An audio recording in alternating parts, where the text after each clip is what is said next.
si no negaban su fe. Lo que hacía era acabarlos si no negaban a Cristo. En medio de esa temporada difícil, Pablo escribe esta carta. Y Pablo le anima a Timoteo. Ahora, ¿quién era Timoteo? Timoteo en este tiempo era un joven pastor de la gran iglesia que había en Éfeso. Timoteo era un joven que empezaba su vida en ministerio.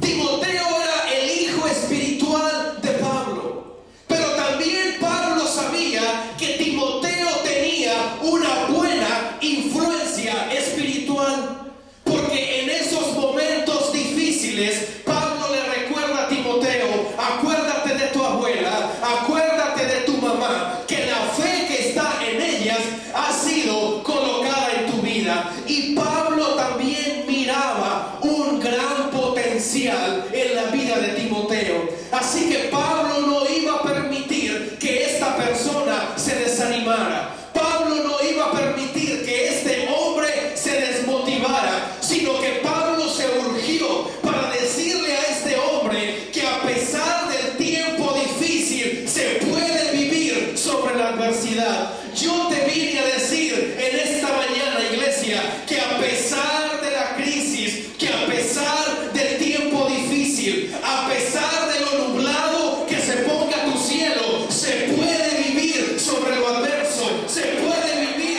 sobre la lucha cuando confías en el Cristo poderoso, cuando confías en el Rey de Reyes y en el Señor de Señores. Tú puedes levantarte sobre todo lo adverso.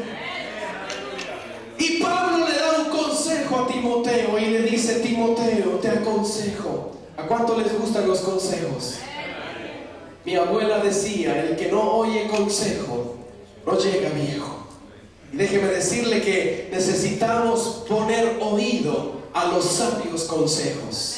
Y Pablo le dice a Timoteo: te aconsejo que avives el fuego del don de Dios que está en ti. Primeramente, Pablo le dice a Timoteo: Timoteo, tienes que entender que hay algo, diga conmigo, algo.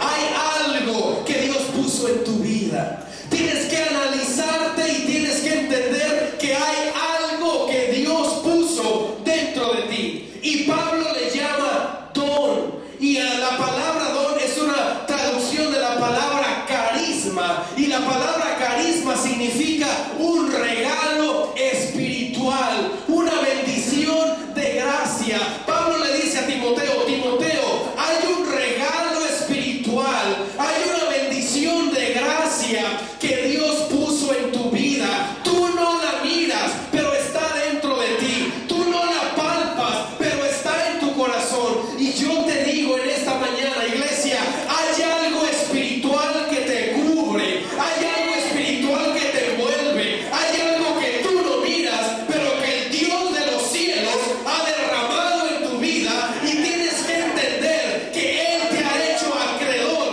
de una bendición celestial. Pablo le dice a Timoteo: comprende lo que tienes en tus manos. No te puedes desanimar porque tienes algo grande dentro de ti. No te puedes poner triste porque hay algo que tú tienes que nadie más tiene, que el Dios de los cielos te entregó a tu persona. Tenemos que comprender, iglesia, que el Señor ha depositado algo en nuestras vidas. Tú tienes algo que nadie más posee. Tú tienes algo especial, algo característico que nadie más tiene. Nadie más en esta tierra se parece a ti. Nadie más en esta tierra habla como tú. Nadie más en esta tierra se viste como tú. Dios ha puesto cosas grandes dentro de ti. Pero Pablo no termina haciéndole saber a Timoteo lo que tiene, sino que Pablo va un poquito más allá y le dice: avívalo. No lo dejes morir. Avívalo. No dejes que se apague. Es que, como le dije al principio, lo que el enemigo quiere es apagarlo. Lo que el problema quiere es disminuirlo. Lo que la adversidad desea es esfumarlo. Pero Pablo le dice: te aconsejo que de vez en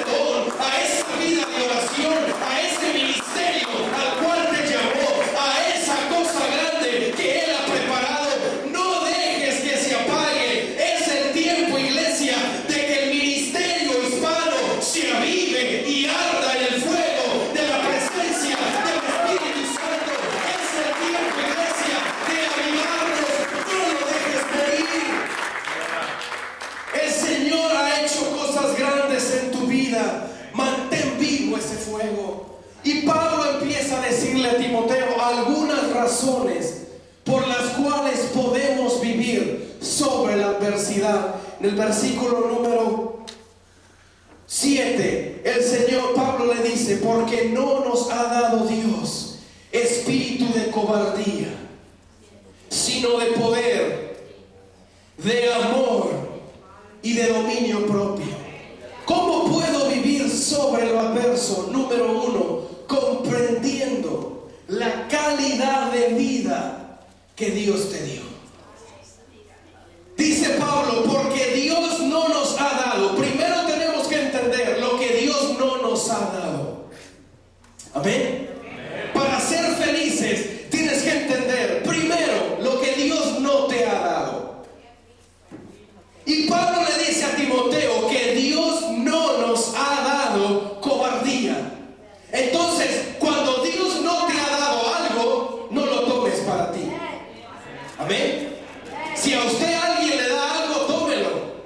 Pero si no se lo da, no lo tome. Entonces, si Dios no te ha dado algo, no tienes por qué tomarlo. Si Dios no te ha dado algo, no tienes por qué hacerlo tuyo. Ahora, si Dios no te lo da, es porque Él sabe por qué no te lo da. Y si no te lo da, es porque Él sabe que no lo necesitas. Así que si la cobardía no te la dio, es porque Él sabe que no necesitas cobardía en tu vida, no necesitas temor en tu vida, no necesitas miedo en tu vida. Entonces es el tiempo de empezar a despedir lo que no me dio Dios. Es el tiempo de hacer un inventario en tu corazón, de hacer una lista en tu vida y que digas: ¿me lo dio Dios o no me lo dio Dios? Y si no me lo dio Dios, no lo quiero en mi vida. Si no me lo dio el Señor, no lo quiero en mi corazón. Una de las cosas que Dios no te ha dado, Dios no te ha dado miedo. Dios no te ha dado temor. Dios no te ha dado cobardía. Dios no te ha dado falta de valor. Otra de las cosas que Dios no te ha dado son pensamientos negativos y pensamientos destructivos. Entonces tenemos que empezar a despedir todo eso, porque si nos quedamos allí, todo esto nos va a detener y no nos va a dejar avanzar. Y la vida cristiana se trata de avanzar hacia adelante, porque en Cristo vamos hacia adelante. Amén. Tienes que empezar a despedir lo que Dios no te ha dado. Dile al que está a tu vecino: si Dios no te lo ha dado, no es tuyo. Y si no es tuyo, es que no lo necesitas. Hay cosas que no necesitamos, iglesia. En la vida cristiana no nos necesitamos a nosotros mismos, necesitamos al Señor. Pablo le dice a Timoteo: Dios no te dio cobardía, por lo tanto no te acobardes. Dios no te dio cobardía, por lo tanto no seas un cobarde. Y el Señor lo